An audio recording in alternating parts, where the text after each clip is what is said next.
Bismillahirrahmanirrahim. Nahmaduka ya ghafuru ya syakuru wa salli wa sallim barik ala sayyidina maulana Muhammad wa ala alihi wa sahbihi asma'in nama ba'du. Teng ngerso para keluarga besar Kiai Haji Akil Sirot wabil khusus teng wau niki pernah paman kalian kula dados gadah otoritas meksa. Tapi itu saya keren yang bihan malah pernah mbah, pernah mbah ke putrine guru kula niku dimanfaatno beliau kayak gitu. Nggih sedanten para habaib wonten Mas Arif Kapolres sedanten ingkang kula hormati. Niki paling kula ngisi nampung 20 menit niku mun top niku mun. Dados katanya niku ahlul ilmi dihormati tapi nyatane dipeksa. Terus memang banyak paradok dalam ilmu usul fikih. Ilmu usul fikih itu ilmu yang menjadikan orang itu bisa berpikir. Gitu. Kalau tak cerita tentang pertama tentang Ki Akil sing al ma'ruf bi ahli nahwi. Nahwu riyen di era dulu itu dadekno tiyang dadi wali. Sampai disebut hatta nahat qulubuhum linahwihi famin azimi sya'nihi lam tahwihi. Tetes orang-orang baik niku ketika usul teng pangeran nyebut Allah la ilaha illallah mboten saged. Sagete namung nyebut dhamir sya'an niku hu.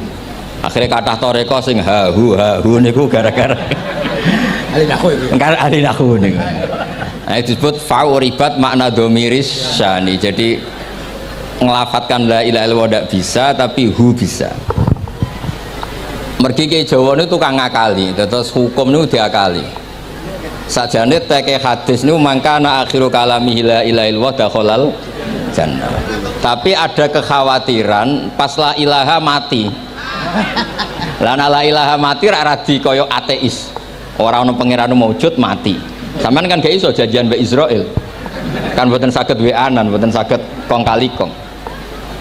Nah, daripada la ilaha niku resiko karena takut mati pas la ilaha dereng illallah terus Ki Jawa mulai nalkin ngangge Allah. Tapi Allah sarasan itu tidak mewakili la ilaha illallah. Akhirnya diambil dhamir sya'an fa'alam annahu la ilaha illallah. Niku asal usulnya. Cuma kebetulan thariqah kita tidak jalur itu, tidak jalur yang lewat dhamir napa? Sya'an. Tapi sementing tadi dawuhe Kiai Mustafa, sementing kita tahu secara ilmu. Terus nomor kalih cerita uzlah wow. Kalau memang benar-benar uzlah. Terus kalau ini diundang acara-acara publik kemarin Habib Jindan gitu, hanya di halaqah ilmiah. Kemarin terakhir beliau ngerayu ini dari marrotan wahidah. Ini saya pegang. Dan itu dicatat di Loh Mahfud. Dan ciri utama kiai itu tidak membatalkan perjanjian. Jenengan dawuh marrotan wahidah pas niku. Ben gelem. Terus ngeten kula cerita sithik tentang ilmu yang sering kula utarakan. Di antara kitab yang dipakai guru-guru kita sing dilanggengi Mbah Mun Maus niku kitab Ihya. Kula dari sekian cerita Ihya yang paling kula kenang niku bahwa ternyata Allah itu andaikan boleh dibahasakan niku cara berpikir tuh dalam bahasa tafsir disebut tanazul niku wong ben kaya orang kebanyakan. Saya ulang lagi supaya orang tuh kayak orang nopo kebanyakan. Ada dua ahli neraka yang dipanggil, yang satu ditakoi cung ning neraka piye rasane syarru makan mboten enak Gusti. Terus pangeran diken balik ya wis kono cung mlayu balik nang neraka. Niku tiangnya lari kencang, sekencang-kencangnya. Semangatnya seneng ngabe kon balik ning neraka. Ditakoki mbek pangeran, "Lho cung kon mara neraka kok seneng?" Kula nu pun kapok Gusti, kula nu nyesal ketika di dunia nak jenengan utus niku lelat-lelet. Niki kula tobat dengan bukti dikan jenengan teng neraka kula mlayu. Lho nu pangeran akhirnya haru wong kok semangate mlebu neraka kaya ngono. Mergo diperintah pangeran. Ya dados niki ijazah jenengan akan mlebu neraka jenengan sing semangat nggih. Karena zaman ning donya sering diperintah Allah mboten napa? Semangat. Dan niku kemungkinannya dibarno, kemungkinannya dipanggil. Lah tiyang niku terus dipanggil oleh Allah. Ya wis kaya wong apik, tak kongkon nurut tenan semangat tenan terus diken mlebu swarga. Nah ini ijazah pertama gitu. Dinakkan mlebu neraka sing napa? Semangat. Sing kedua niku dipanggil ku plengaan lelat lelet. Kados kula diutus Gus Mus niki nelpon. Nelpon kula mboten purun akhirnya ning Bika jare matur Gus Subak. Turuti ya, aku diamuk Bika jare Bapak. Dados niki melibatkan sekian pihak untuk memaksa saya datang ke mriki. Aduh, repot nang sawang kempek niku. Repot nyen repot. Mugi-mugi di sepuro ngoten. Yang kedua niku diken mlebu neraka malih ku lelat-lelet, ndelok pangeran mboten semangat. Ditakoki mek pangeran. Kenapa kamu tidak semangat? Saya itu tidak pernah ngira jenengan yang baik sudah masukkan saya ke surga, kemudian jenengan nyuruh lagi saya ke neraka. Saya tidak pernah mengira engkau itu seperti itu. Terus Allah nggih, ana indadzoni abdibi. Ya ora apa-apa, swarga wae swarga. Ini dua ijazah untuk sampean supaya bisa masuk napa? Swarga. Terus kita tidak pernah tahu napa Gustofa ngundang kula nyenengno wong akeh ganjaran, napa meksa wong alim dosa, mboten ngerti kula cara. Karena dalam ilmu usul fikih, kembali ke usul fikih, kula nu gak ada khazanah kathah tentang debate pangeran kalian nabi ini. Kathah, mboten satu dua contoh di beberapa kitab tafsir. Suatu saat kula sering cerita niki, suatu saat Khalilur Rahman Ibrahim itu kedatangan Israel. Kamu mau apa? Mau matikan jenengan? Kata Nabi Ibrahim, harro'aital khalil yumitu khalilah. Mosok aku kekasih pangeran dipateni, mosok orang yang dicintai membunuh yang dicintai, orang yang mencintai seseorang kemudian membunuh yang dicintai. Tidak ada itu. Akhirnya Israel matur teng pangeran. Cara politiknya ngeten, wau sing cara lagi seneng ngendikan politik. Wani kiai lengser dari beliau. Ono. Nah kula niku ahli tauhid wis pancen kodok kodare ngoten mawon, mboten berpikir ruwet-ruwet. Terus Israel kan mboten biasa logika, kayak kan malaikat itu SOP kan, mboten biasa logika. Akhirnya matur tu pangeran, kata Ibrahim, masa kekasih bunuh yang dikasih, masa yang mencintai bunuh yang dicintai. Tapi Ibrahim baru sadar ngadepi pangeran gitu, lebih pinter. Terus kan ketika Allah fakullahu, katakan ke Ibrahim, harlo'aital khalil yakrohu ayal khalilah. Mosok jari seneng aku kok ketemu aku rawani, jari seneng kok rawani ketemu. Lah niki sampean angkepin mati, monggo ngangge ilmu sing niki. Wong jari seneng pangeran kok rawani ketemu pangeran. Jeneng, seneng seneng ketemu. Ibrahim seneng terus akhir. Yo mati saiki ora apa-apa mati saiki. Terus kedua niki cerita, karena ini pondok ilmu, orang harus biasa pakai logika usul fikih. Politik juga gitu. Nak kiai politik rawan kena syubhat. Tapi nak wong soleh oleh politik, kue ridho dipimpin wong fasik-fasik kabeh. Ya, mboten ngerti, mbok sing bener dis pokoke ngoten. Yes, itu memang logika usul napa? Fikih. Logika usul napa? Fikih. Ketika Nabi Adam badhe didamel niku materinya saking bumi. Pertama sing diutus Jibril ambekan qabdotan minal ardi, segenggam bumi, saya mau bikin Adam, materinya dari bumi. Setelah datang ke bumi mau ngambil ista'adzat billah, maksudnya ista'adzat billah, a'udzu billahi minka, saya berlindung Allah dari kamu, antasinani.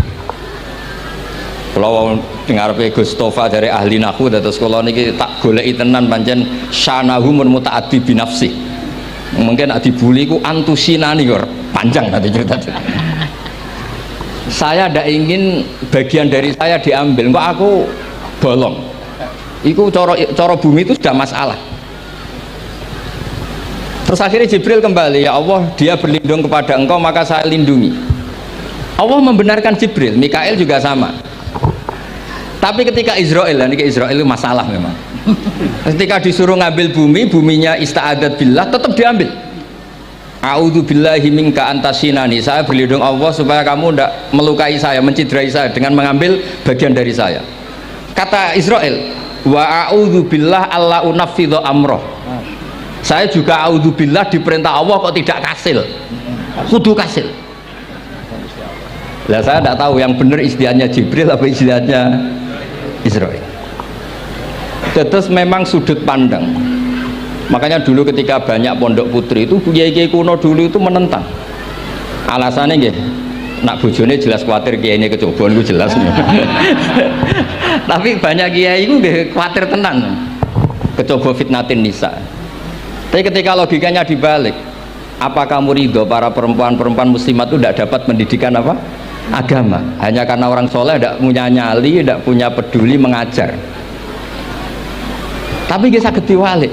Ustaz-ustaz sing imane pas-pasan niku kowe ridho nak kecoba. Sampean milih mana? Ridho kecoba apa ridho bodoh? Nah, logika-logika usul fikih ini yang kemudian dipakai Wali Songo. Dipakai Wali Songo kemudian membiarkan sekian tradisi yang insya Allah itu salah sebetulnya. Tapi tidak sebanding dengan asmane Allah Subhanahu wa taala. Misalnya begini. Nggih niki dirungokno mawon. Sampeyan ra paham mboten napa-napa. Sampeyan nak ra paham wis anggap ae tawadhu. Sepantese wong awam yo ora paham. Nak paham dadi kiai. Terus biasa mawon sampeyan nak ra paham aja tersiksa. Umpamane jenengan mboten kiai kok kon paham. Nah sampean pinter kados kula mestine ora ngrungokno, semangate hasud. Terus rivalitas perkara. Nah cara Mbah Mun nak cerita ngoten, dhisik kowe zaman bodho iku angger kiai mbok cucuk. Bareng padha kiai niku koyok saingan. Niku pun sunatullah ndak bisa dihindari, niku pun sunatullah. Terus kembali lagi ya. Logika-logika usul fikih niku dipakai oleh Wali Songo. Ngeten ada cerita ini rungokno nonton. Itu sudah saya cek di beberapa riwayat termasuk di Musnad Imam Ahmad. Ada orang ini bukti teorinya Wali Songo itu benar. Wonten tiyang gadah kesalahan. Niku dokumen kesalahan niku madul basor sepanjang mata melihat. Wes ngoten jumlahnya 99 bok. Kayak apa banyaknya? Per bok madul basor sepanjang mata nopo melihat. Ketika dia ditanya Allah itu kalau tanya demokratis. Adzolamat kakatabati, jangan-jangan malaikat saya sentimen kalau kamu jelek ditulis, kalau baik enggak Gusti. Afalaka udhurun, jangan-jangan kamu saat salah itu punya alasan. Enggak Gusti, ya memang salah. Tapi kata Allah, sudah kamu tenang saja, kamu punya ini. Itu hanya satu box, ya kira-kira kayak tempat jam tangan itu. Enggak, kamu punya ini, cukup ini. Terus malaikat tanya, ya Allah, apa artinya, apa ngefek itu kalau ditimbang dengan kejelekan sebanyak itu dengan satu box jam. Orang ini juga bilang, Gusti sudah ada usah ditimbang, nggak ngefek itu pasti kalah. Tapi setelah ditimbang menang yang satu box kecil tadi, karena di situ ada la ilaha illallah Muhammadur Rasulullah. Jadi malaikat diancam sama Allah, kamu berani tidak mempertimbangkan nama saya? Apapun banyaknya box itu dosa itu tidak saya. Kalau ini la ilaha illallah itu nama saya. Kamu berani tidak mempertimbangkan nama saya?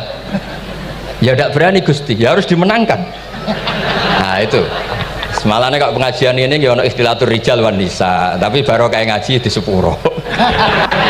Ya aja muni halal tapi ya aja muni terus gak ono faedahe. Sepuro. Di sepuro insyaallah. Karena kalau nuruti harus steril halal itu kayaknya tidak bisa. Terus di situ ditutup fala yaskulu ma'asmillahi ta'ala syai'un. Dibanding asmane Allah Ta'ala sesuatu itu tidak ada nilainya, pasti menang Allah Ta'ala. Sehingga banyak ulama ngendikan kowe nak berdosa bersalah maca iki. Dan kalau anda dosa misalnya catatannya satu box terus di bawah ada astagfirullah, malaikat ditanya sama Allah, kamu berani tidak mempertimbangkan nama saya disebut di situ?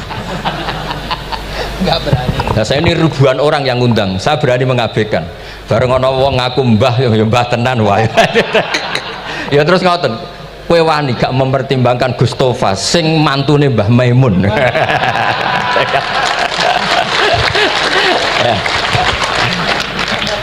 Semoga cara pandang malaikat nanti seperti itu.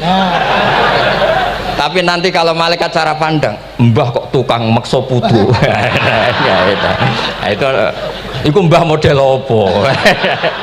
Nah saya ini sudah ngalah satu kali. Berikutnya logika kedua yang insya Allah terbangun di kalangan malaikat, yaitu mbah ora oleh maksa napa? Butuh. Ning dinggon mbah yang baik putune dolanan di Barno. Ini ora. Putu lagi asik-asik dolanan. Rene. Kon nyapu. Nah, itu udah jenis mbah yang baik. Terus kalau suwun lah ngaji usul fikih yang serius karena itu menjadikan kita bermartabat. Kulo niku sering lepas jenazah tangga-tangga kulo nggih penggane ndelok TV, nak bengi nggih ngelamun, ngayal sugih, kadang yo ngapalo tikus sing liwat dhuwure saking ora ana penggawean ya. Tapi kulo nang lepas jenazah ini orang baik. Sampai bojone protes, "HP opo lho Gus angger bengi iku mau ngelamun ngitung tikus liwat, ngitung apa." Terus kulo matur, ngitunge aja ngono, ngitunge tarokal ma'asiyah. Wong ning omah itu artinya tidak dugem, tidak melakoni maksiat. Itulah yang menjadikan usul fikih itu ilmu yang sangat terhormat. Coba kalau Anda jadi pakar usul fikih kayak saya, mengkaji betul usul fikih. Orang tidur semalaman jangan bahasakan tarokat tahajud, wa tarokal witro, wa taroka qiyamal lail. Tapi bahasakan taroka zina, wa tarokal ghibah, wa taroka kada wa kada minal ma'asi. Keren buatan? Keren. Kalau kamu udah ahli usul fikih maka kiai kok amen turu, kiai kok guyon suwengi. Lu kiai guyon sungi itu melawan kiai itu ustadz juga manusia karena bengi itu ya kepengen nonton tapi kan buatan pantas akhirnya korbannya santri ini dijak guyon gak jelas lah apel neng rodo ya ora pantas ngelawan nafsu itu berat caranya ya dilalek-lalek no guyon itu lah muka-muka malaikat kabeh ahli usul fikih nganggep ngono iku perlawanan terhadap keinginan maksiat malaikat ngaji orang. Makanya itu disebut di kitab usul fikih tangubul usul itu izma min mubahin illa wa yatahaqqaqu bihi tarku haramim ma fa'il zamu minas sukun tarkul qatli wa minas sukut tarkul hibah. Tidak ada sesuatu yang mubah kecuali saat Anda lakukan, saat itu juga Anda meninggalkan keharaman. Maka sebetulnya mubah ini punya nilai yang luar biasa yaitu tarkul haram atau tarkul ma'asi. Jadi sawangane sampean nang omah kukar-kukur, mlebu metu, kukar-kukur meneh, mlebu metu, bariku turu angop, ngorok. Nah, semoga malaikat ini al-usuli sehingga ngitung itu hadza tarokal ma'asiya kullaha. Hebat. Ini orang yang tinggal napa? Maksiat. Tapi nak malaikat itu jenis rada ekstrim. Alumni kempek suwengi ra tahajud ora witir ku alumni opo? Makanya kalau niku ngaji usul fikih terus supaya diperdengarkan ke malaikat. Supaya teorinya pakai usul napa? Fikih. Jadi kalau melihat kita melakukan mubah niku dihitung tarkul napa? Ma'as. Nah, ini pentingnya ngaji.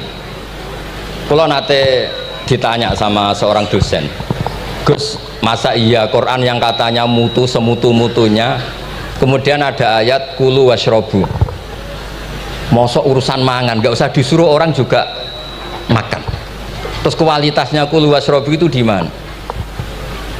Terus kalau jawab terus sorokan yang penting wopo rapat utawa seminar. Ndak ada rapat, ndak ada seminar itu kamu ndak mati, tapi kalau nggak makan itu mati. Penting mana? Ya penting makan. Lah iya, jadi orang itu lupa kalau sesuatu yang seserius itu karena menjaga nyawa yaitu makan. Terus karena makan tuh hal yang murah dianggap biasa, itu bahaya. Sehingga sebetulnya yang kita bisa jadi wali lewat hal-hal keseharian tidak bisa jadi wali karena tadi. Saya punya hadis, ini mudah sekali untuk Anda jadi wali. Bahkan di atas wali lah. Inna woha ta'ala layar do anil abdi. Pakai inna masih pakai lam taukid. Inna woha layar do anil abdi ayakulal aklata fayahmadahu alaiha aw yasroba syarba fayahmadahu alaiha. Allah itu sangat ridho ada orang makan satu asupan kemudian dia muji Allah. Loh, orang tidak punya alpat itu tidak mati, tidak punya tanah ribuan hektar itu tidak mati, tapi kalau nggak makan sesuap nasi mati. Penting mana? Penting makan. Tapi gara-gara kamu tamak untuk syukur nunggu punya alpat, untuk syukur nunggu punya tanah banyak, Anda ini bodoh. Mau syukur saja syaratnya kok banyak. Jadi sebetulnya kalau kita mau jadi wali itu cukup setiap makan itu kamu syukur. Fayahmadahu alaiha. Au yasroba syarba fayahmadahu alaiha. Makanya wali-wali dulu kalau didik raja yang sedang berkuasa itu ditanya, kamu raja besar, punya pengaruh besar. Andaikan kamu di padang pasir, dan kemudian Anda tidak mendapatkan air sama sekali, apakah kamu menggantikan kerajaan kamu demi beli satu seteguk air? Iya, akan saya beli karena saya kalau tidak minum mati. La tafroh bimulkin la yusawi jar'atamain. Kamu jangan bangga dengan sistem kekuasaan yang tidak senilai dengan seteguk air. Orang nggak jadi raja itu nggak mati, tapi kalau nggak minum mati. Terus akhirnya dosen itu tahu, wah berarti kuluwas robu itu luar biasa Gus, sangat luar biasa. Makan dan minum itu luar biasa. Makanya terus ada kiai mertamu mangan. Kalau tadi baru datang kon mangan, di sini ya ada mangan. Ya saya anggap aja itu proses jadi wali, ngoten Pak. Jadi segampang itu jadi wali. Nah, kemudian gara-gara torekoh terus jadi wali ku repot kon maca 10.000 wiridan kon opo. Kesuwen nih cara-cara kesuwen. Karena ini partai gak torekoh tadi. Dulu abahnya Mbah Maimun Mbah Zubair itu kalau disuruh wiridan lama-lama itu nggak mau, sementing diridani pangeran moco kok akeh-akeh. Nah, itu partainya partai ahlul ilmi ya, partainya partai ahlul apa ilmi. Nah kemudian karena saya ini nekuni tafsir ya, itu saya kepengen ya menggerakkan supaya ilmu Quran itu menarik. Caranya apa? Cari sisi ekstrimnya. Kalau bolak-balik kenapa sih orang nggak janggal itu udah iskal. Quran itu kan kalamu Allah, salah lagi Quran itu kalamu Allah. Masa iya Allah yang Tuhan kemudian ngendikan iya kana budu wa iya kanas tai, kepadamu aku menyembah. Masa Allah ngendikan gitu pada kekasihnya Nabi Muhammad? Padahal Allah itu al-ma'bud, bukan abid. Allah yang disembah bukan yang menyembah. Semua ahli tafsir, saya bukan bilang sebagian, semua ahli tafsir pasti ngendikan begini, wa yuqaddaru qabla qaulihi ta'ala iyyaka na'budu qulu. Sebelum iyyaka na'budu itu ada kata yang disimpan yaitu qulu. Jadi iyyaka na'budu itu betul ngendikane Allah, cuma sudah dikasihkan Jibril kepada umatnya Rasulullah. Jadi Jibril bilang gini ke Rasulullah Muhammad, qul iyyaka na'budu. Kemudian Nabi juga bilang ke umatnya qulu iyyaka na'budu. Jadi ini kalam Allah yang sudah milik kita. Nah berhubung milik kita, kita sah mengatakan iya karena kalau tidak janggal, masa iya Allah berdoa ihdinas siratal mustaqim, tunjukkan kami jalan yang benar. Lalu kalau ihdinas siratal mustaqim kalam Allah, berarti kan Allah yang berdoa. Nah sehingga semua tafsir bilang sama, wa yuqaddaru qabla qauli ihdinas siratal mustaqim qulu. Nah terus ada mufassir lain bilang jangan mulai iya karena butuh ya semuanya, mulai bismillah, qulu bismillahirrahmanirrahim. Masa iya Allah sendiri yang bilang bismillahirrahmanirrahim? Nah dengan tafsir seperti ini terus kita akhirnya lagi-lagi kembali ke usul fikih, kembali ke balaghah, kembali ke nahwu. Kalau ndak ya Anda akan menafsiri Quran pakai logika Anda sendiri, sampai ada mungkirus sunnah. Pokoknya sementing kembali ke Quran, orang roh Quran itu kayak apa. Saya kemarin ngaji di Sedan di daerah saya bilang Sayyidina Umar itu Islam sebelum minta hidayat. Khalid bin Walid ya Islam sebelumnya ya tidak minta hidayat. Nah itu kan janggal, padahal katanya Quran itu hudal lil muttaqin, petunjuk bagi mereka yang takwa. Padahal tidak ada sabkut takwa untuk Umar. Umar tidak pernah takwa, tapi nyatanya Islam. Bahkan dia masuk ke rumahnya Zaid bin Arqam itu mau bunuh Nabi, mau nyari Nabi, bukan mau Islam. Tapi ketika dengar iparnya membaca Toha ma anzalna alikal qur'ana litasqa, kemudian dia masuk Islam. Lalu gimana tentang hudalil muttaqin, petunjuk bagi mereka yang takwa? Banyak ulama yang mengatakan lil muttaqin itu balaghahnya lil iktifa, lil muttaqina wa ghairihim. Jadi Quran itu petunjuk bagi yang takwa dan yang tidak takwa. Dan itu di bahasa Arab sah. Di bahasa Arab sah. Misalnya gini ya, kalau sampean punya ponakan dolan, cong-cong nang mangan. Ya maksudnya ya mangan mbek ngombe, mangan tok seretan mati kan. Itu kan satu paket. Sarobila taqikumul harra wal barda.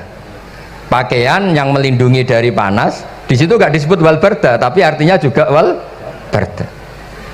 Karena kalau tidak diartikan lil iktifa, nanti Quran itu memberi petunjuk bagi yang sudah muttaqin. Corong doang nguyai segoro, wis takwa kok. Nah ini kita butuh ahli tafsir yang al-usuli. Karena itu yang menjadikan Quran punya kualitas lagi. Seolah lagi punya kualitas lagi. Kalau ndak, Quran tuh kayak biasa-biasa saja, kayak tadi kulu wasrobu kayak dan seterusnya dan seterusnya. Jadi kalau suwun barokahnya hormat sama orang alim kados Ki Akil, Ki Siras dan tenaga keluarga mriki. Orang menghidupkan logika ilmu lagi. Jadi kalau seneng lah nak dalam Gusmus ahli ilmu boten krono niat fakir boten. Biar sampean ngerti lah kalau ngadepi ahlul ilmi itu pun boten level. Ahlul ilmi itu kalau punya logika itu tidak bisa dibantah. Saya beri contoh sekian contoh yang nyata yang diajarkan Rasulullah SAW. Nabi itu pernah mau dipermalukan orang karena Nabi ngendikan la adwa wala tiarata, tidak ada penyakit menular. Terus ada orang iseng kok onta yang kena kudisen itu dijejerkan yang waras ikut kena kudisen. Terus orang ini tanya, ya Rasulullah ini tadi sehat tapi kena onta yang kudisen ikut kudisen. Nabi tanya lagi, faman a'dal awal, yang kudisen pertama ketularan siapa? Wah itu dari Allah ya, maksud saya seperti itu. Jadi ada terus orang-orang kafir itu cara berpikir aja alal alihata ilaha wahida inna hadalah syai'un ujab. Muhammad ya tentu mereka masih jangkar. Muhammad problem kita ini banyak. Kalau Tuhannya satu tidak cukup. Ada problem kredit macet, ada problem macam-macam kan, utang piutang macam-macam. Kalau Tuhannya satu tidak cukup.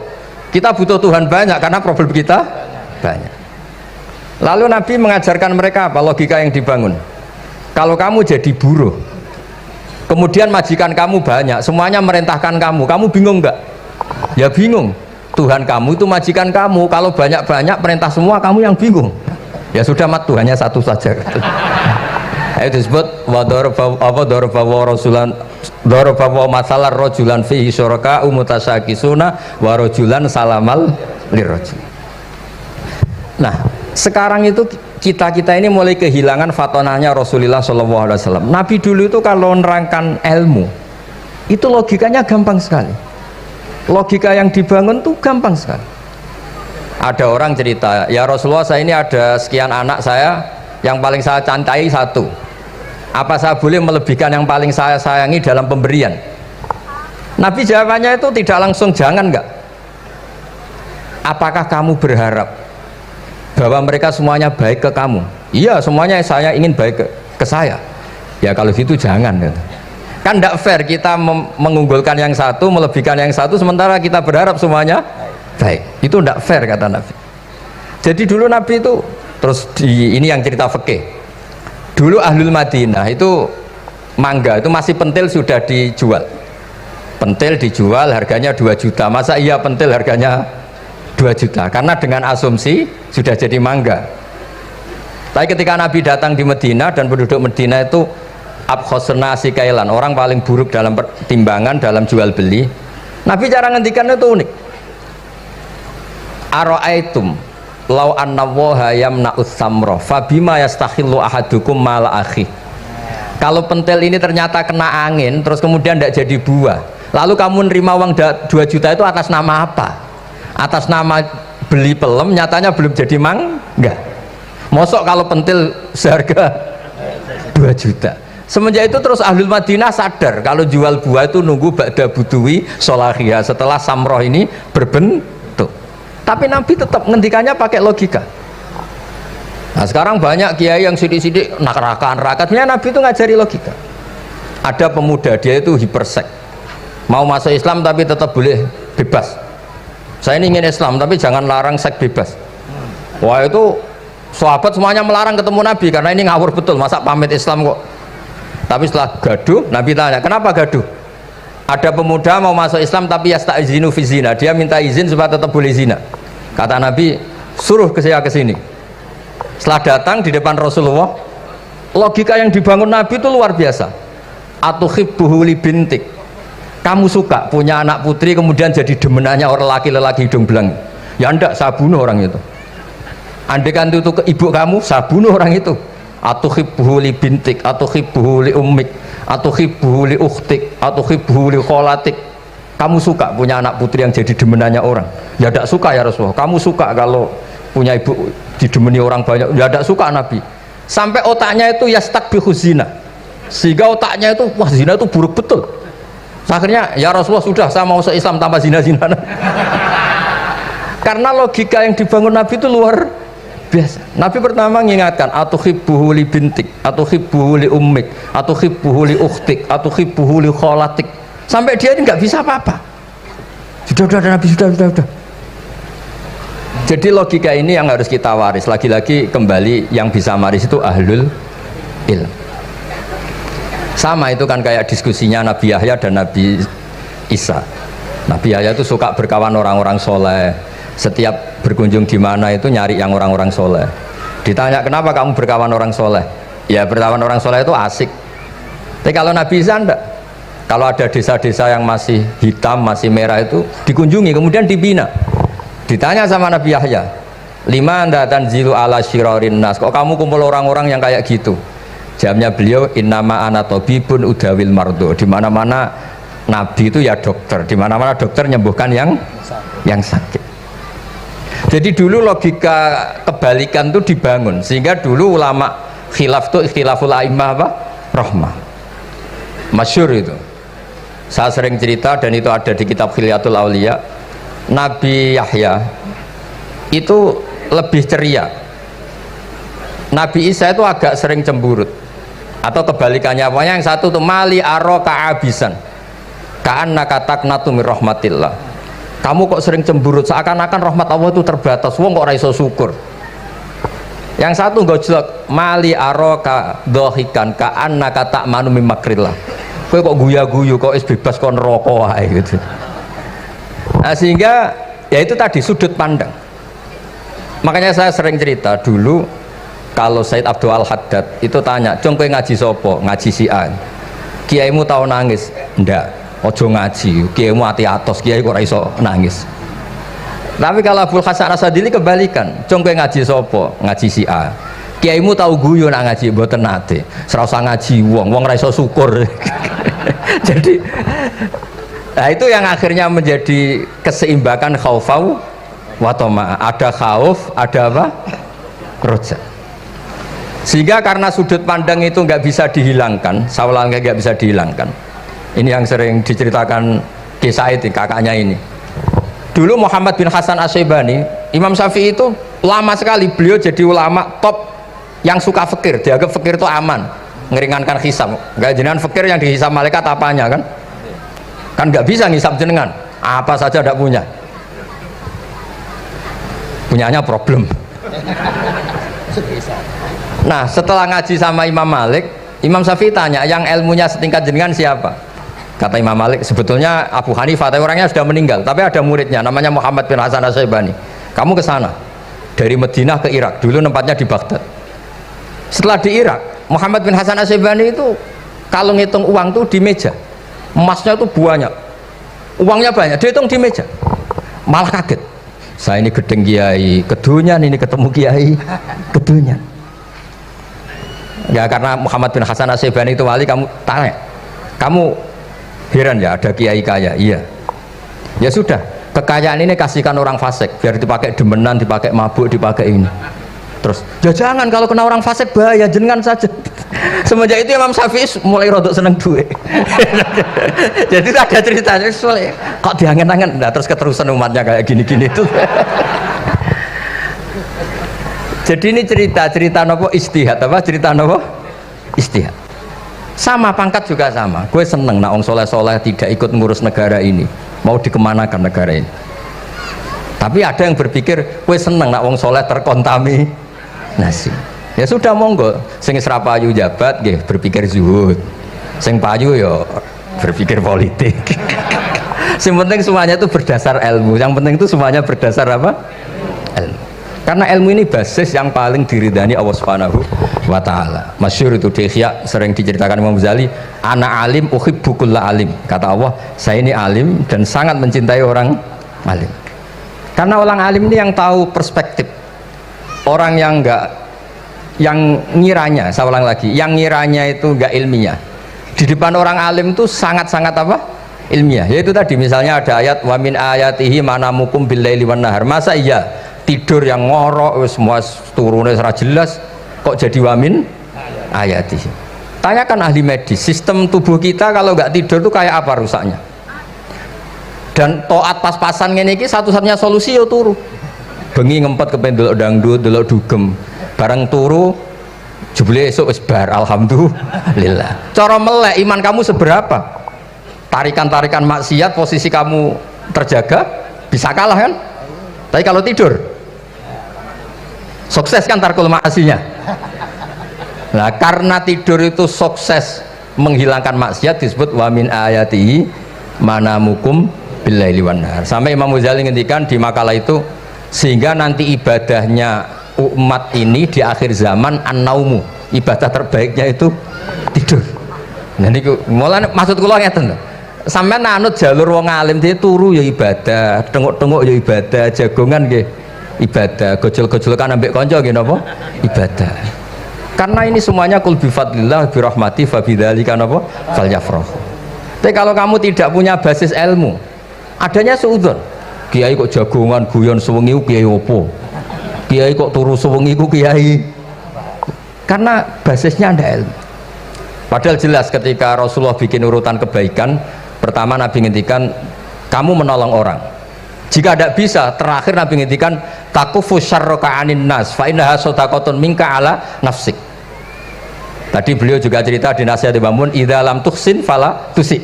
Kalau tidak bisa berbuat baik, setidaknya kamu tidak berbuat jelek sama orang lain. Dan potongan ini paling gampang apa? Tidur kan? Wis sampeyan nak turu wis ra zina, ra maling, ra ngrasani wong wis ora tusi. Nah, dengan konstruksi usul fikih seperti itu kamu tahu kualitas ayat wa min ayatihi manamukum billaili wan nahar. Ya sama, ternyata makan itu yang menjaga nyawa, ternyata makan itu yang menjadikan syukur. Kalau kamu nggak percaya puasa, sama nak poso gedang goreng itu mewah, gedang goreng itu mewah, air satu teguk itu mewah. Makanya kalau lama dulu ada santri kepengen mangan enak, ya saya ingin mangan enak gini-gini, caranya gimana? Itu rumusnya ada sate, ada mie ayam. Idamuhu alju, kalau kamu ingin enak lauknya itu lapar. Ya kalau puasa itu semuanya kan enak. Nah itu lagi-lagi basisnya itu ilmu. Nah sekarang banyak orang yang sudah tidak peduli dengan ilmu, kayak ijazah dilakoni kan. Jadi kayak wiridan la ilaha illallah itu sebetulnya harus dibarengi dengan ilmu. Ini yang terakhir supaya nggak lama-lama. La ilaha illallah itu basisnya ilmu. Surga yang begitu mewah itu dibikin juga bagi yang melafadzkan la ilaha illallah. Neraka yang begitu ekstrim, sampai kalau benda dijatuhkan dari atas ke neraka itu sampai bawah nunggu 70 tahun. Bisa kamu bayangkan kalau kamu di dalam, naiknya susah itu.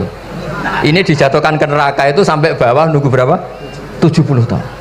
Loh, neraka sebegitu ekstrim itu dibikin untuk yang menolak la ilaha illallah. Berarti kalimat ini kalimat spesial. Kalimat yang neraka dibikin ya atas nama itu yang menolak, surga dibikin juga atas nama itu yang menerima. Itu satu saktinya la ilaha illallah. Sakti kedua, orang kafir 70 tahun ngelafadzkan la ilaha illallah sekali langsung dihukumi mukmin. Yughfar lahum ma qad salaf. Qul lil ladzina kafaru iyantahu yughfar lahum ma qad salaf. Orang yang melafadzkan la ilaha illallah Muhammadur Rasulullah itu dosa 70 tahun kafir itu hilang semua. Tapi gara-gara ada ilmu terus diumumkan tahlil dening Kiai Haji Niam mesti sing nguri, wah sawi gue mesti. Padahal kalau kamu tahu ilmunya tadi, ini kalimat yang luar biasa, kalimat yang bisa melebur dosa. Bahkan dalam madzhab Sadiliyah itu unik. Kalau kamu wiridan la ilaha illallah itu jangan istighfar dulu, istighfarnya belakangan. Alasannya Abdul Hasan As-Sadili itu fa'lam annahu la ilaha illallah wastaghfir li dzambik li hadil kalimah. Orang kafir 70 tahun dia istighfar 100 kali nggak akan dimaafkan Allah, tapi ngelafatkan la ilaha illallah langsung dimaafkan. Jadi orang bisa dimaafkan tuh barokahnya la ilaha illallah.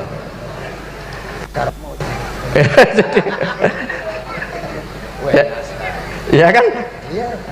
Jadi orang kafir 70 tahun wirid istighfar 100 kali atau 1000 kali dimaafkan enggak? Enggak kan?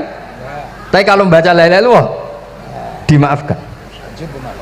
Jadi istighfar tuh ngefek positif itu kalau dibarengi la ilaha illallah. Makanya wastaghfir li dzambika bihadil kalimah, cara Al-Qur'an.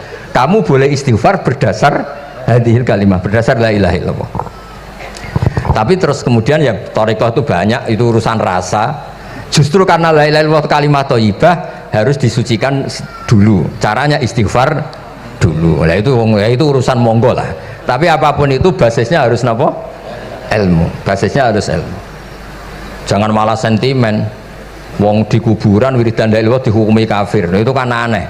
Wong kalimat ini yang kafir saja menjadi muslim, sekarang yang muslim menjadi kafir. Itu faham kok seaneh itu gitu kan. Ya karena basisnya ada ilmu tadi. Coba kalau basisnya ilmu, itu kan aneh betul. Hadil kalimah kalimatun soro bihal kafiru musliman. Fakaifa sorol muslimu bidzalika kafiron. Ini kalimat yang kafir saja menjadi muslim. Masa dengan kalimat yang sama yang muslim menjadi aneh gak? Aneh. Jadi kalau suwon, pokoknya basis ilmu harus sekuat-kuat. Ini caranya gini nagih kiai kon sregep mulang ojo politik terus ngono. Tapi politik itu bagian dari ilmu, wis ra iso diterangno lho. Ya ngoten mawon. Assalamualaikum warahmatullahi wabarakatuh. Sik Gus, aja lunga dhisik. Iki wong semuanya sudah tahu sampean alim, menerangkannya enak, fikhan wa usulian wa tafsiran. Cuma mereka yang tanya itu biyen belajar piye kok iso alim kaya ngono, ya kan? Nah, terangkan Gus, terangkan. Mati.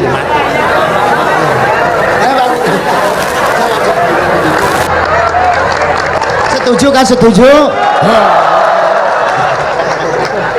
Sila asal dakaik.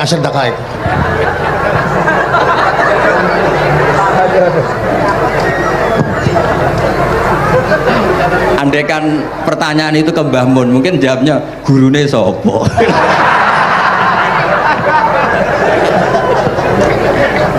Tapi mungkin kalau ke mbah-mbah saya ya juga babanya nih Biha juga Mbak Abdul Aziz, mungkin memputuku. Tapi kalau saya ingin cerita tentang saya paling ya aku sregep. Ya yang jelas tuh dalika fadlu wa yuti apa mayas. Tapi gini, kalau ini menghormati bahasa saya ini, kalau ijazah begini, dulu Mbak Mun tuh sering cerita juga bahasa kena kepengen ngalim ku sinau sedurunge ngaji.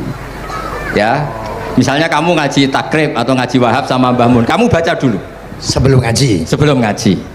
Nah, setelah dibaca, misalnya kamu baca rofa, kok Mbah Mun baca jer, kamu baca jer, Mbah Mun baca rofa, berarti goblok tulen. Karena semua teori Anda kok salah. Ya misalnya Mbah Mun baca wadakaro sopa al-musonifu, kamu baca wadakaro musonif. Berarti kan goblok banget itu.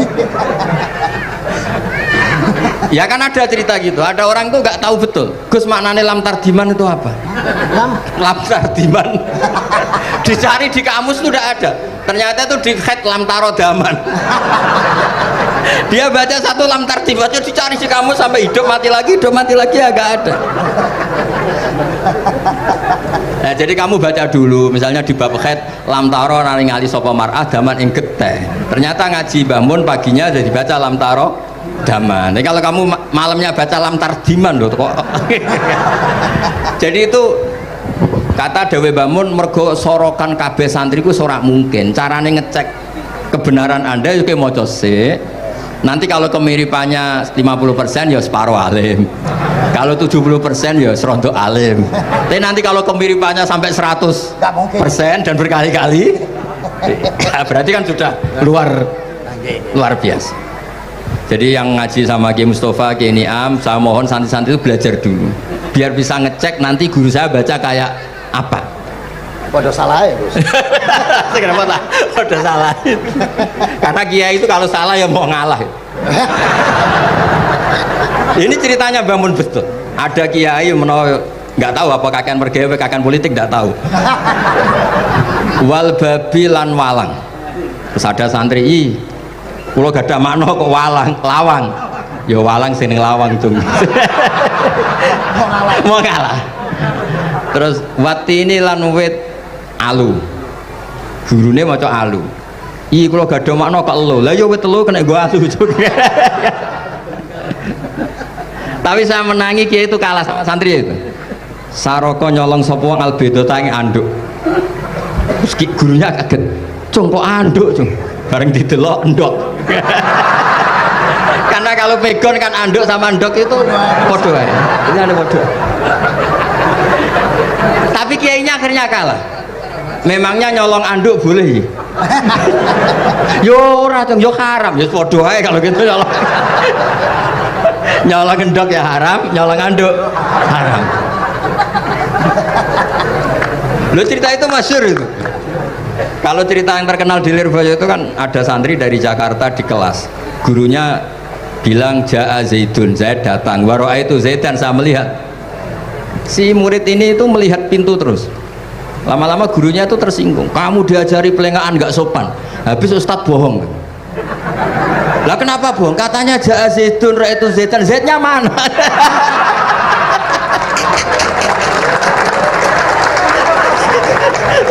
Dia gak ngerti.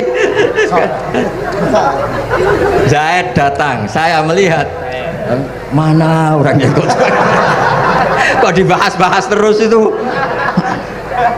Ya, jadi yang serius tadi, kalau sampean ingin nguji kualitas Anda, makanya saya dulu itu pede baca kitab di depan bangun karena ya ngecek. Dan dulu itu Gus Gofur, Gus Kamil sebelum ngaji ya itu mesti sinau sama saya.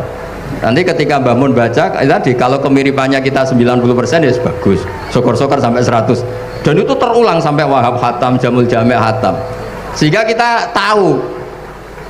Jadi kalau diskusi kita kok salah ya tahu, kalau benar ya tahu, kalau tahqiq ya tahu. Biasanya kalau tahqiq itu Mbah Mun karena takut nyalahkan kiai-kiai Jawa, kalau baca 2 kali, misalnya begini, Yasmalu, kadang diwaca Yasmilu ya apa-apa nggih Jawa wae gitu. Karena kalau kita memaksakan sampai benar seperti di kamus, kayaknya kalau ki Jawa itu berat sekali. Dumeli bojo bola-balik mesti ora goblok wis apik lah. Karena kalau baca tahqiq itu kan butuh kamus. Yang benar itu Yasmalu misalnya. Tapi kan populer juga orang baca Yasmilu. Saya itu menangi loh, Kiai Jawa dulu baca Simai itu menangi, Master Simai. Lama-lama setelah banyak alumni Al-Azhar terus berdasar kamus baca Samai semua sekarang. Saya menangi kiai itu baca Dilalah. Lama-lama karena sekarang udah banyak punya kamus, baca Dalalah, Fa'alah. Jadi kiai itu juga kadang-kadang keteror muridnya. Makanya Syekh Zakaria Al-Ansori itu pernah ditanya, kenapa engkau begitu alim alama sampai dilakopi Syekhul Islam? Kata beliau itu lucu jawabannya, karena saya ini orang yang sial. Saya dulu punya guru namanya Ibnu Hajar Al-Asqalani dan punya murid namanya Ibnu Hajar Al-Haytami. Kata beliau, dukik tu bena hajaro ini. Saya ini digebek 2 batu. Kalau mau ngaji takut saya minta ampun karena disuruh baca sama Ibnu Hajar Al-Asqalani. Kalau mau ngajar takutnya saya bukan main karena Ibnu Hajar Al-Haytami itu cerdasnya bukan main. Jadi kalau saya salah itu konangan. Akhirnya dia jadi orang sial tadi. Mau ngaji ya belajar, mau ngajar ya belajar. Makanya meskipun ini pernah sepuh saya tidak berani ngaji beliau. Wah mesti meriang saya kalau ngaji. Jadi yang terkenal alim-alim mohon ngajinya dikurangi ya, karena ini kasihan gurunya. Kasihan gurunya. Nggih pun cekap. Bon, itu catat ya. Sebelum ngaji baca dulu. Satu lagi Gus. Sampean ketoke kiai desa kok kuliah? Betul kuliah? Oh nggih nggih. Pun dari belajar dari mana sampai kemana Gus jenengan? Dari Mondok sampai ke Jogja sampai Putih. Monggo.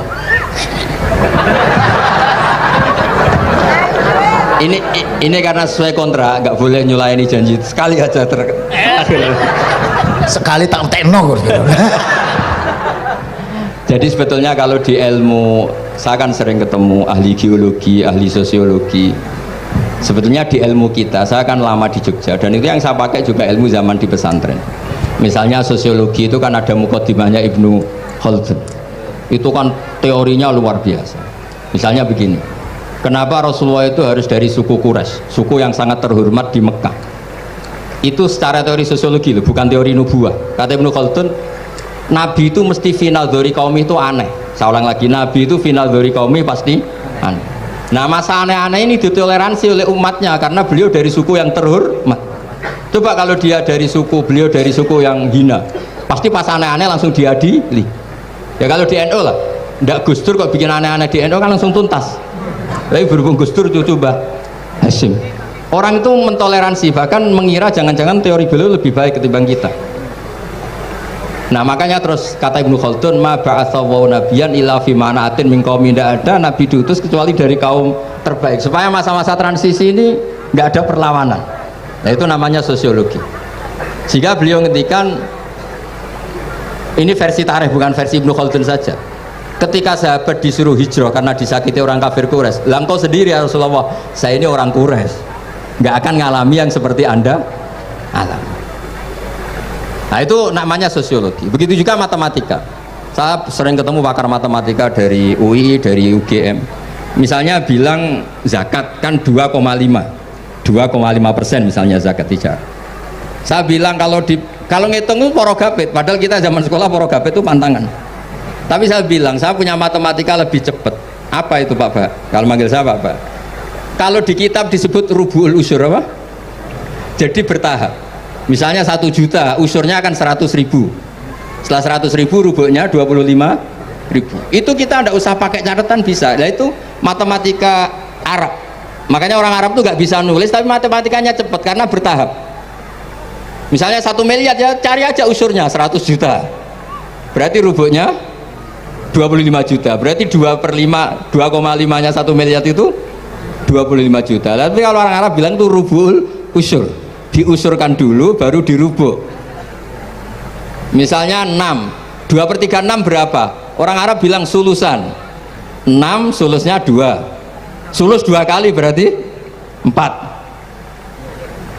Sama misalnya zakat zuro itu kan al usur sama nisful usur. Berarti misalnya kalau tidak disirami ya, tidak biaya, zakatnya itu 10%, berarti per 100 10. Nah sekarang kalau 10 ini kan berarti 1/10. Lah nanti kalau disirami pakai biaya namanya nisul usur, berarti 5. Jadi orang Arab itu gak mau langsung bilang 5, karena kalau 100 dibagi 5 itu apa, jadi 5 itu mikirnya panjang. Jadi diusurkan dulu terus nanti dibilangkan nisful usur. Jadi ilmu khazanah kita ini sudah luar biasa. Nah, itu makanya terus orang Arab kalau ngitung matematika itu tidak usah tulisan, tidak usah porogapit karena bertahap tadi. Jadi misalnya 2,5 bahasannya apa? Rubu'ul usur. 1 miliar usurnya berapa? 100. Rubu'nya berapa? 25. Nah ini semoga buatan ngingkari janji. Wassalamualaikum warahmatullahi wabarakatuh. Matur. Sebetulnya masih ada satu lagi, cuma ampun. Beliau adalah sangat hafal dengan nu'util masyayikh. Artinya sebutan, kenapa Imam Ghazali itu Syekhul Islam, Hujjatul Islam, kenapa Imam Anu Syekhul Islam, kenapa Imam Anu, sahabat Anu, kok ada Saifullah, ada Asadullah, itu biar ahli sekali, karena ini belum tuntas, jadi ya berikutnya insya Allah kita mentongakakan ya Allah, moga-moga Gus Bah gelem kok dongan jajal dongane Gus Bah karo dongan sampean mandindi kira-kira. Matur nuwun Gus, matur nuwun Sayyid, matur nuwun, sangat matur nuwun, sangat Masya Allah niki jelas Gus Bah itu enteng, cepet atau diterimanya ku kenapa jenenge keterangannya cepat dan sebagainya cepat. Enggak ada kayak yang jelimet tak kira, apalagi saya mendengar dianya saja nggak paham kok. Nah itu, nah, demikian matur nuwun sampean kudu matur nuwun sangat wong sing lagi uzlah ora gelem, luar biasa. Kita hanya selanjutnya ngaten mawon Gus, kula sak sedulur sak santri nek pas dengan donga pas uzlah njaluk ditungakne ngaten mawon. Nah iki ngaten mawon pun nggih. Sapa sing اللهم صل على سيدنا محمد أجمعين الحمد لله رب العالمين اللهم ربنا ظلمنا أنفسنا وإن لم تغفر لنا وترحمنا لنكونن من الخاسرين اللهم يا فتاح يا خير فاتن افتح قلوبنا واشرح صدورنا واجعل علومنا نافعة واجعل أعمالنا صالحة واجعل ذرياتنا طيبة واجعل حياتنا حياة مطمئنة مرزوقة سالمة من الآفات والبلايا برحمتك يا أرحم الراحمين العالمين. اللهم يا لطيفا بخلقه ويا عليما بخلقه ويا خبيرا بخلقه الطف بنا يا الله في قضاء حوائجنا كلها من حياة الدنيا والآخرة يا لطيف يا عليم يا خبير لا إله إلا أنت سبحانك إني كنت من الظالمين لا حول ولا قوة إلا بالله العظيم. صلى الله على سيدنا محمد الحمد لله بالعالمين. الفاتحة.